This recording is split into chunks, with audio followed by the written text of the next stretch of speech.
10 महीने करीब हो चुके हैं इस पूरे आंदोलन को शुरू हुए। हाँ, पंजाब से चल रहा था, फिर आप लोग दिल्ली आ गए। उसके बाद में यहाँ पे जिस तरह से हम देख रहे हैं कि पूरा खाना वाना सब कुछ यहीं पे है। ਅਸੀਂ ਆਪਦੀ ਮਜਬੂਰੀ 'ਚ ਬਣਾ ਰਹੇ ਹਾਂ, ਕੋਈ ਸਾਨੂੰ ਬਣਾਉਣਾ ਨਹੀਂ ਸੀ ਆਉਂਦਾ। ਅਸੀਂ ਆਪਦੇ ਪੇਟ ਭਰਨ ਵਾਸਤੇ ਅਸੀਂ ਕੋਈ ਇੱਥੇ ਬਹਿ ਨਹੀਂ, ਅਸੀਂ ਆਪਦੀ ਮੌਤ ਦੇ ਵਾਰੰਟ ਲੈ ਕੇ ਆਏ ਹਾਂ। ਇਸ ਜਿਹੜੇ ਕਾਨੂੰਨ ਕਾਲੇ ਆ ਇਹ ਸਰਕਾਰ ਰੱਦ ਕਰੇ, ਜੇ ਰੱਦ ਨਹੀਂ ਕਰਦੀ ਤਾਂ ਸਾਡੀ ਜਾਨ ਜਾਂਦੀ ਰਹੇ, ਅਸੀਂ ਨਹੀਂ ਜਾਵਾਂਗੇ। ਮੈਂ ਮਿਲਖਾ ਸਿੰਘ ਪਿੰਡ ਸਲਾਮ ਵਾਲਾ ਜ਼ਿਲ੍ਹਾ ਫਾਜ਼ਿਲਕਾ ਦਾ ਰਹਿਣ ਵਾਲਾ ਹਾਂ। ਜਿਹੜੇ ਮੋਦੀ ਨੇ ਕਾਲੇ ਕਾਨੂੰਨ ਲਿਆਂਦੇ ਆ ਵੱਡੇ ਘਰਾਣਿਆਂ ਵਾਸਤੇ ਲਿਆਂਦੇ ਆ, ਜੋ ਵੀ ਰੋਟੀ ਖਾਂਦੇ ਆ ਉਹਨਾਂ ਸਾਰਿਆਂ ਨੂੰ ਕੁਚਲਣ ਵਾਸਤੇ ਲਿਆਂਦਾ ਹੈ। ਜਿਹੜੇ ਡਾਨੀ ਬਾਨੀ ਨੇ ਇਹਨੂੰ ਕੋਈ ਪ੍ਰਧਾਨ ਮੰਤਰੀ ਨਹੀਂ ਬਣਾਇਆ। ਇਹ ਸਾਡੀਆਂ ਧੀਆਂ ਭੈਣਾਂ ਜਿਹੜੀਆਂ ਸੜਕਾਂ 'ਤੇ ਬੈਠੀਆਂ ਨੇ ਉਹਨਾਂ ਨੇ ਇਹਨੂੰ ਪ੍ਰਧਾਨ ਮੰਤਰੀ ਬਣਾਇਆ। ਡਾਨੀ ਬਾਨੀ ਜਿਹੜਾ ਹੈਗਾ ਹੈ ਉਹ ਪੈਸਾ ਦੇ ਸਕਦਾ, ਪ੍ਰਧਾਨ ਮੰਤਰੀ ਨੂੰ ਨਹੀਂ ਬਣਾ ਸਕਦਾ। ਇਹੋ ਜਿਹਾ ਪ੍ਰਧਾਨ ਮੰਤਰੀ ਮੈਂ ਜ਼ਿੰਦਗੀ 'ਚ ਨਹੀਂ ਵੇਖਿਆ। कहीं ऐसा लगता है कि सरकार ने आप लोगों को छोड़ दिया है, जैसे एक माँ अपने बच्चे को छोड़ देती है। ਇਹ ਜਿਹੜੀ ਸਰਕਾਰ ਹੁੰਦੀ ਹੈ ਮਾਂ ਪਿਓ ਹੁੰਦੀ ਆ। ਜੇ ਇਹ ਮਾਂ ਪਿਓ ਦਾ ਤਾਂ ਆਪਦਾ ਕੁਛ ਨਹੀਂ, ਇਹਨੇ ਆਪਦੀ ਘਰ ਵਾਲੀ ਛੋੜਦੀ ਤੇ ਮਾਰਾ ਕੀ ਲੱਗਦਾ ਹੈ? ਮਾਰਾ ਕੁਛ ਨਹੀਂ ਲੱਗਦਾ। ਇਹਨੇ ਗਦਾਰ ਨੇ ਆਪਦੀ ਘਰ ਵਾਲੀ ਛੋੜਤੀ, ਇਹਨੂੰ ਕੋਈ ਸ਼ਰਮ ਨਹੀਂ ਗੀ। ਇਹ ਜੋ ਕਿ ਸਭ ਕੁਛ ਵੇਚੀ ਆਉਂਦਾ। ਹਿੰਦੁਸਤਾਨ ਜਿਹੜੀ ਸਰਕਾਰ ਹੁੰਦੀ ਆ 51% ਸੀਗੀ, ਸਾਡੀ ਦੂਜੀਆਂ ਜਿਹੜੀਆਂ ਸੈਟੀਆਂ ਸੀ ਵਿੱਚ ਉਹਨਾਂ ਦੇ ਵਿੱਚ 51% ਇਹ ਹਿੱਸਾ ਹੁੰਦਾ ਸਰਕਾਰ ਦਾ। ਜਿਹੜਾ ਵਾਧਾ ਹੁੰਦਾ ਉਹ ਪ੍ਰਾਈਵੇਟ ਕੰਪਨੀਆਂ ਦਾ। ਇਹਨੇ ਸਾਰਾ ਕੁਝ ਦੇ ਦਿੱਤਾ, ਰੇਲਾਂ ਦੇ ਸਟੇਸ਼ਨ ਵੀ ਦੇਤੇ, ਜੋ ਹਵਾਈ ਜਹਾਜ਼ ਵੀ ਦੇਤੇ, ਸਾਰਾ ਕੁਛ। ਇਹ ਜਿਹੜਾ ਪਹਿਲੇ ਦਾ ਕਾਨੂੰਨ ਬਣਾਇਆ ਹੈ ਜ਼ਿਮੀਂਦਾਰ ਇਹਨੂੰ ਠੇਕੇ ਤੇ ਦੇਊਗਾ ਪ੍ਰਾਈਵੇਟ ਕੰਪਨੀ ਨੂੰ। इतना गुस्सा सरकार के प्रति क्यों है? क्योंकि जिस तरह से हम देख पा रहे हैं या मीडिया दिखा पा रही है, उसमें यह है कि अभी पिछले 1 हफ्ते पहले ही भी प्रधानमंत्री ने आए थे, वो सबसे बोले थे, उन्होंने बोला था कि शायद ये बिल सबको समझ में नहीं आ रहा है। समझ खुद उन्हें इस करके नहीं आ रही, वो खुद गद्दार आ, वो सारी जनता ना धोखा कर रहा है। कोई बीच का रास्ता नहीं निकाला जा सकता। निकालिया जा सकता, कानून तिन्ने रद्द कर देवे। ਜਿਹੜੇ ਰੋਟੀ ਖਾਂਦੇ ਆ, ਜੋ ਵੀ ਰੋਟੀ ਖਾਣ ਵਾਲਾ ਉਹਨਾਂ ਨੂੰ ਆਪਦਾ ਹੱਕ ਮਿਲਣਾ ਚਾਹੀਦਾ। ਅਸੀਂ ਹਿੰਦੁਸਤਾਨ ਦੇ ਵਿੱਚ ਵਸਦੇ ਹਾਂ, ਅਸੀਂ ਨਹੀਂ ਅੱਤਵਾਦੀ ਜਾਂ ਖਾਲਿਸਤਾਨੀ। ਇਹ ਅੱਤਵਾਦੀ ਖਾਲਿਸਤਾਨੀ ਪਤਾ नहीं ਕਿਹੜੇ ਮੁਲਕ ਚ ਲੰਘ ਜੂਗਾ। ਇਹਨੇ ਆਪਦੇ ਘਰ ਦੇ छोड़ दिए। वो सारी बातें हम अलग हटाते हैं। बात सिर्फ यहाँ पे इतनी सी है कि हमारे देश में इस समय ये परेशानी है। हमारा किसान इस समय सड़कों पे बैठा है और सरकार कुछ कर नहीं पा रही है। सरकार ਇਸੇ ਕਰਕੇ ਨਹੀਂ ਕਰ ਰਹੀ ਵੀ ਇਹਨੂੰ ਉਹਨਾਂ ਡਾਨੀ ਬਾਨੀ ਦਾ ਜਾਂ ਅਮਰੀਕਾ ਦਾ ਹੈ। ਅਮਰੀਕਾ ਦੇ ਜਿਹੜੇ ਕਾਨੂੰਨ ਫੇਲ ਹੋਏ ਆ ਇਹ ਸਾਡੇ ਵਿੱਚ ਇਹਨੇ ਲਾਗੂ ਕੀਤੇ। ਉੱਥੇ 80% ਜਿਹੜੇ ਜ਼ਿਮੀਂਦਾਰ ਸੀ ਫੇਲ ਹੋ ਚੁੱਕੇ ਆ, 20% ਰਹਿ ਗਏ ਆ। कब तक ये आंदोलन आप लोग चलाएंगे? ਜਿਸ ਤਰ੍ਹਾਂ ਤੇ ਸਾਡੇ ਪ੍ਰਾਣ ਆ, ਜਿੰਨਾ ਚਿਰ ਮੋਦੀ ਨਹੀਂ ਆਉਂਦਾ 2024 ਤੱਕ ਚਲਾ ਸਕਦੇ। ਜਦ ਸਾਡੇ ਪਰਿਵਾਰ ਵੀ ਅਸੀਂ ਬੱਚਾ ਝੋਕ ਦਿਆਂਗੇ, ਮੋਦੀ ਦੀ ਮੰਜੀ ਠੋਕ ਦਿਆਂਗੇ। ਜਿਹੜੇ ਆਂਦੇ ਆ ਨਾ ਵੀ ਵੱਡੇ ਘਰਾਣੇ ਆਉਣਗੇ ਤੁਹਾਨੂੰ ਦੂਣਾ ਮਿਲੇਗਾ।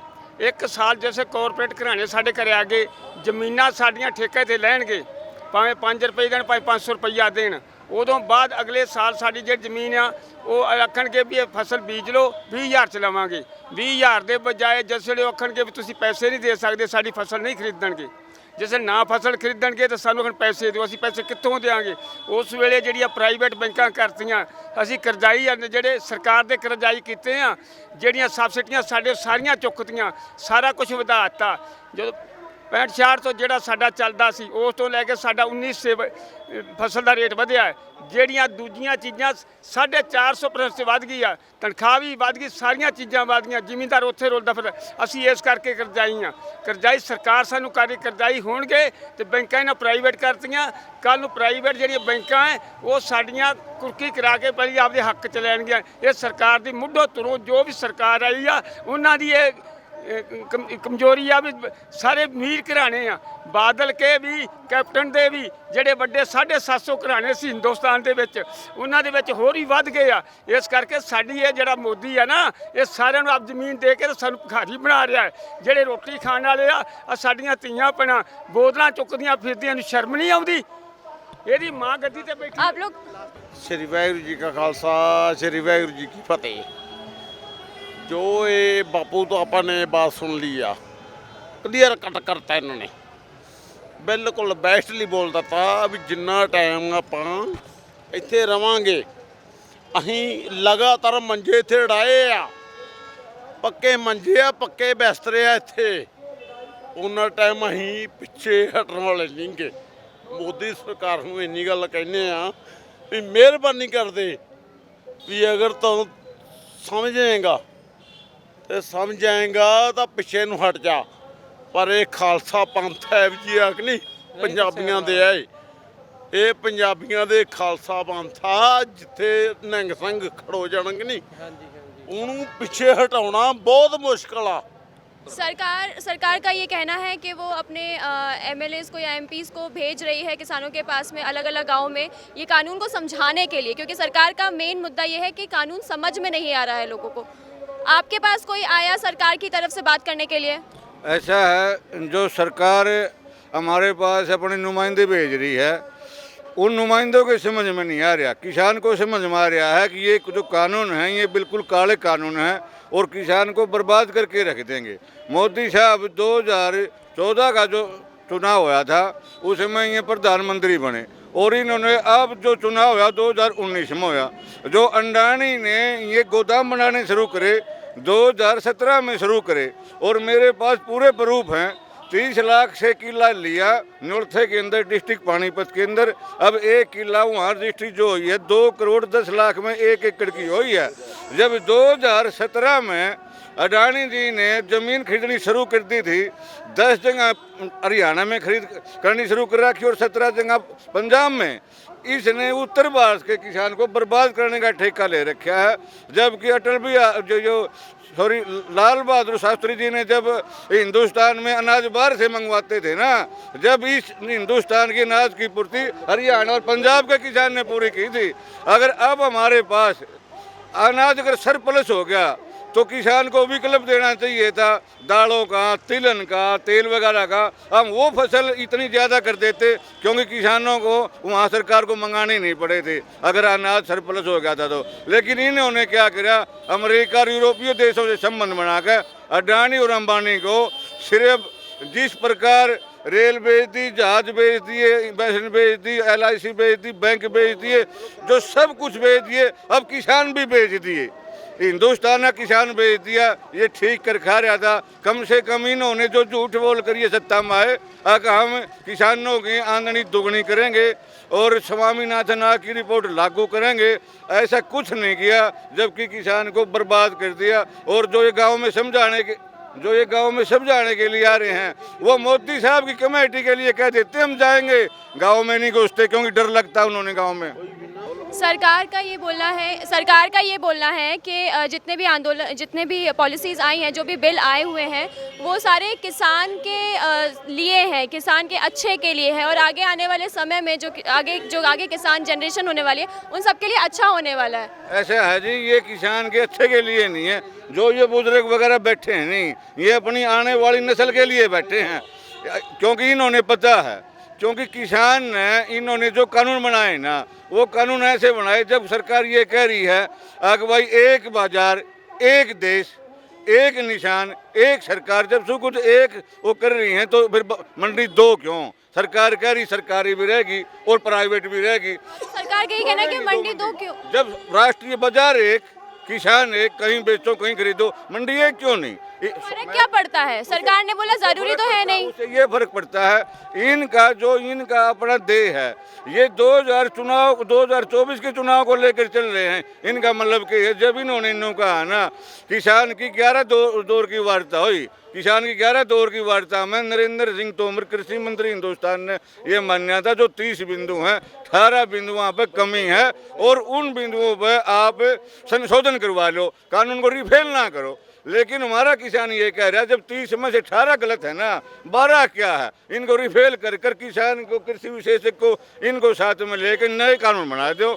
लेकिन सरकार इसको अपनी ये मान रही है, अपनी जिद पड़ी हुई, अपनी बेइज्जती समझती है, किसानों को रिफेल करना अपनी बेइज्जती समझती सरकार। बिल्कुल। लेकिन अगर सरकार, आधी जनता अगर हमारी सड़क पे है तो ये भी तो सरकार की बेइज्जती ही हो रही है। ये बेइज्जती हो रही। अब सिर्फ उनके मुंह में, एक गांव में कहावत है, सांप के मुंह में आई तक चुंदर, खावा तो कोटी बना और ना खाओ तो नामर्द को आवा। अब मोदी जी ने युब्बे के निकाह हाथ ला लिया। एक कहावत है हमारी, ये सोया किसान था इस देश के 70% आदमी को तो ये नहीं पता था MSP चीज क्या है। अब हिंदुस्तान का एक एक आदमी जागरूक हो चुका है। इन्होंने सिर्फ फार्मिंग कॉन्ट्रैक्ट भाई जब किसान की जो आमदनी भी क्लब तोड़ रहे किसान सरकार के पास, तिलहन में, दाल में। हम एक बात हो, जब 23 फसलों का MSP सरकार दे रही है, हम ये नहीं कहते हम धान और क्यों खरीदे। अब सरसों का भाव 4600 रुपये क्विंटल है। अगर 1 एकड़ में 25 मन सरसों निकलती है, और उसमें अगर हमने MSP सरसों का पूरी तरह जैसे हमारा गेहूं और धान बिकता है, अगर सरसों ऐसे बिके तो 1 एकड़ के किसान की 46,000 रुपये की सरसों बिकती है। वो हम गेहूं को छोड़कर सरसों बो देंगे। 7,000 रुपये क्विंटल MSP का मूंग की दाल का है, हम मूंग बो देंगे। लेकिन हमने गेहूं जीरी लगाना जरूरी नहीं है, क्योंकि सरकार सिर्फ गन्ना, गेहूं और ये धान, इस पर भी 6% किसान को MSP दे रही है। और वो किसान हरियाणा, पंजाब, राजस्थान, ये बिहार, बंगाल, उड़ीसा बेचारे सब मरने लग रहे हैं। हमारा एक बात देखो, अब दूसरे और राज्यों से किसानों का जो आना है वो थोड़ा कम नहीं नजर आता। जो पहली बात तो दिल्ली से बहुत दूर पड़ते हैं, जैसे बंगाल है, बिहार है, उड़ीसा है, उनके जो संगठन हैं वो आए हुए हैं, आते हैं, वहाँ भी आंदोलन चल रहे हैं। बंगाल में भी चल रहा, राजस्थान में भी चल रहा, MP में भी चल रहा, उड़ीसा में भी चल रहा, तमिलनाडु में भी चल रहा। कहाँ नहीं चल इनकी, इन्होंने देख लो। जब किसान, मैं ये नहीं कहता 36 बिरादरी के आदमी को बर्बाद करके छोड़ेंगे। आज जो मेरा मजदूर भाई ये सोच रहा है ना, 2 रुपये किलो चावल और 2 रुपये किलो गेहूँ खा रहा है, जब उसको 2 रुपये किलो में जब आज अनाज मिल रहा, जबकि आज अनाज का 19 रुपये 75 पैसे इन्होंने मार किया है। और जब कॉर्पोरेट घराने के पास पूरा अनाज चला जाएगा, उसके बाद उनको कौन 2 रुपये किलो देगा। यहाँ पे जो मेरे साथ में जो लोग खड़े हैं वो बहुत ही उम्र दराज लोग खड़े हुए हैं। आखिरी सवाल मैं आपसे ये जानना चाहूँगी कि हल क्या निकलेगा और कब तक निकलेगा। हम तो ये चाहते हैं माननीय प्रधानमंत्री जी को भी और नरेंद्र तोमर कृषि मंत्री जी को भी और अपने माननीय गृह मंत्री अमित शाह को भी एक हाथ जोड़कर एक प्रार्थना करते हैं कि ये किसान पूरी दुनिया का अन्नदाता जो पेट पाल रहा है। हम ये चाहते हैं अगर कोई कमी थोड़ी बहुत कहीं किसान से रह जाती है या किसानों के बीच में कोई सामाजिक तत्वों को उसका गलत कर देते हैं, उनका टिकरा किसाना भी ना फोड़े। और जल्दी से जल्दी इन्होंने अपने आगे खेत में काम भी करने हैं, कटाई का टाइम आने वाला है। हम तो हिंदुस्तान के मंत्रिमंडल को सबको हाथ जोड़ के ही प्रार्थना करते जितनी जल्दी हो सके जी मिल बैठ कर किसान की समस्या का समाधान किया जाए। और हिंदुस्तान का किसान कभी भी हिंदुस्तान की गर्दन नीचे नहीं होने देगा। अन्न के मामले में ये सिर्फ हमें ये बताओ फलानी चीज़ उगानी है, हम वो उगा देंगे। आप बोलो बाबा जी। ਵਾਹਿਗੁਰੂ ਜੀ ਕਾ ਖਾਲਸਾ ਵਾਹਿਗੁਰੂ ਜੀ ਕੀ ਫਤਿਹ। ਇੱਕ ਵਾਰੋਂ ਗੱਲ ਆਈ ਸਾਨੂੰ ਵੀ ਪਹਿਲਾਂ 0 ਆਈ ਹੈ ਜਾਂ ਪਹਿਲਾਂ 1 ਆਇਆ। ਮੇਰੇ ਗੁਰੂ ਨਾਨਕ ਦੇਵ ਜੀ ਨੇ ਇੱਕ ਓਂਕਾਰ ਸਤਨਾਮ ਕਰਤਾ ਪੁਰਖ ਨਿਰੀ ਭਉ ਨਿਰਵੈਰ ਅਕਾਲ ਮੂਰਤ ਅਜੂਨੀ ਸੈਭੰ ਗੁਰ ਪ੍ਰਸਾਦ ਜਪ ਆਦ ਸਚ ਜਗਾਦ ਸਚ ਹੈ ਭੀ ਸਚ ਨਾਨਕ ਹੋਸੀ ਭੀ ਸਚ। ਵਾਹਿਗੁਰੂ ਜੀ ਕਾ ਖਾਲਸਾ ਵਾਹਿਗੁਰੂ ਜੀ ਕੀ ਫਤਿਹ। मैडम आप लोग की उम्र क्या क्या है? उम्र क्या है आपकी? 78 साल। मैं अंत तिकन मेरा सारा परिवार लग जूगा। ਅਸੀਂ ਮੋਦੀ ਨੂੰ ਜ਼ਮੀਨ ਨਹੀਂ ਵੇਚਣ ਦੇਾਂਗੇ। उम्र क्या है आपकी? ਹਾਂ ਇਹਦਾ ਫਿਰ ਵੱਡਾ ਮੋਦੀ ਹੈ उम्र क्या है? उम्र ਉਮਰ ਤਾਂ 80 ਦੇ ਲਵੇ ਲੱਗੀ ਆ 80 ਦੇ ਲਵੇ 80। आपकी क्या उम्र है? 54 ਸਾਲ ਜੀ। ਹਾਂਜੀ ਮੈਂ ਫਤਿਹ ਬੁਲਾਈ ਸੀ ਨਾ, ਮੇਰੇ ਤੋਂ ਬਚਨ ਵਿਚਾਲੇ ਛਡਾ ਦਿਆ ਗੁਰੂ ਕਾ ਵੀ ਗੁਰੂ ਨਾਨਕ ਦੇਵ ਜੀ ਜਦੋਂ ਇੱਥੇ ਜ਼ੁਲਮ ਹੋਣ ਲੱਗਿਆ ਤਾਂ ਅਵਤਾਰ ਧਾਰਿਆ। ਗੁਰੂ ਤੇਗ ਬਹਾਦਰ ਜੀ ਦਿੱਲੀ ਤਾਂ ਆਏ ਜੇ ਜ਼ੁਲਮ ਹੋਣ ਲੱਗਿਆ। ਅਸੀਂ ਗੁਰੂ ਗੋਬਿੰਦ ਸਿੰਘ ਜੀ ਦੇ ਲਾਡਲੀ ਫੌਜ ਹਾਂ, ਅਸੀਂ ਗੁਰੂ ਤੋਂ ਬੇਦਾਵਾ ਪੜਵਾ ਸਕਦੇ ਹਾਂ ਤਾਂ ਇਹ ਕਾਗਜ਼ ਪੜਵਾ ਕੇ ਜਾਵਾਂਗੇ। ਮੂੰਹ ਤੋਂ ਦਾੜੀ ਮੁੰਨੀ ਖੜੇ ਬਾਹਰ ਆ ਕੇ ਗੱਲ ਕਰੇ, ਜਨਤਾ ਨੂੰ ਨਾ ਮਰਵਾਵੇ। ਨਾ ਜ਼ੁਲਮ ਸੋਹਣਾ ਵੀ ਔਖਾ, ਜ਼ੁਲਮ ਕਰਨਾ ਵੀ ਔਖਾ। ਅਸੀਂ ਜ਼ੁਲਮ ਕਰਨਾ ਨਹੀਂ, ਸਹਿ ਲਵਾਂਗੇ। ਕੜਾਹੇ 'ਚ ਤਲ ਦੇ, ਅੱਗ 'ਚ ਸਾੜ ਦੇ, ਖੜਿਆਂ ਦਾ ਗਲ ਕੱਟ ਲੈ ਪੰਜਾਬ ਸੀਸ ਲਿਜਾਣ ਦੀ ਲੋੜ ਨਹੀਂ, ਇੱਥੇ ਹੀ ਨਿਸ਼ਾਨ ਲਾ ਦਿਆਂਗੇ। ਗੁਰੂ ਵਾਸਤੇ ਧਰਮ ਸਿੰਘ ਗਿਆ ਤੀ ਅਨੰਦਪੁਰ ਸਾਹਿਬ, ਇੱਥੇ ਧਰਮ ਸਿੰਘ ਦੀ ਚਲਾ ਦਿਆਂਗੇ। ਜੱਟ ਦੀ, ਜੱਟ ਦੇ ਪੁੱਤਾਂ, ਜੱਟ ਦੇ ਘਰੇ ਜਨਮ ਦਿੱਤਾ, ਉਸ ਗੁਰੂ ਦੀ ਲਾਡਲੀ ਫੌਜ ਦੇ ਵਿੱਚ ਆ। ਮਾਨ ਸਿੰਘ ਨੌਵੇਂ ਬੁੱਢੇ ਦਲ ਦੀ ਫੌਜ ਦੇ ਵਿੱਚ ਆ, ਹਲੇ ਫੌਜੀਆਂ ਕੋਈ ਜਥੇਦਾਰ। ਵਾਹਿਗੁਰੂ ਵਾਹਿਗੁਰੂ। भारतीय किसान यूनियन, किसान मजदूर एकता, किसान मजदूर एकता। हमारे साथ यहाँ पे बहुत छोटे छोटे बच्चे भी हैं और यहाँ पे आप हम बच्चों से बात करेंगे। बड़े क्यूट क्यूट से बच्चे हैं। कब से हो यहाँ पे? अब से आने से 2 महीने हो गए। कब से हो बेटा? 2 महीने हो गए। 2 महीने हो गए। और पढ़ाई लोग हमने करनी है नहीं, पढ़ाई नहीं करनी? मम्मी नहीं मारती? उनको बिल वापस करवा के पढ़ाई करेंगे। हाँ जी, पूरा परिवार है आपका यहाँ पे? हाँ जी, ये पोते हैं, मेरे बेटे हैं, अच्छा, हम सारे सारे हैं। तो फिर घर में कौन है? घर में भी हैं, घर में सब, घर का कौन देख रहा है? घर का भी देख रहे हैं। घर पे हैं सब लोग? हाँ जी, हाँ जी। कब से हैं यहाँ पे आप लोग? हम तो शुरू से ही हैं जी। और कब तक रहने का प्लान है? ये नहीं पता जी कब तक रहेंगे, ये तो आखिरी दम सारी तक। तैयारी के साथ आए हैं हाँ, मतलब? पूरी तैयारी के साथ आखिरी दम तक खाना पीना वगैरह सब यहीं पे? सब मौज है। आप भी खा लो, हम और वही बना रहे हैं, खाना बन रहा है। हाँ, ये बच्चे नारा लगाएगी। हाँ बताओ बेटा। जय जवान जय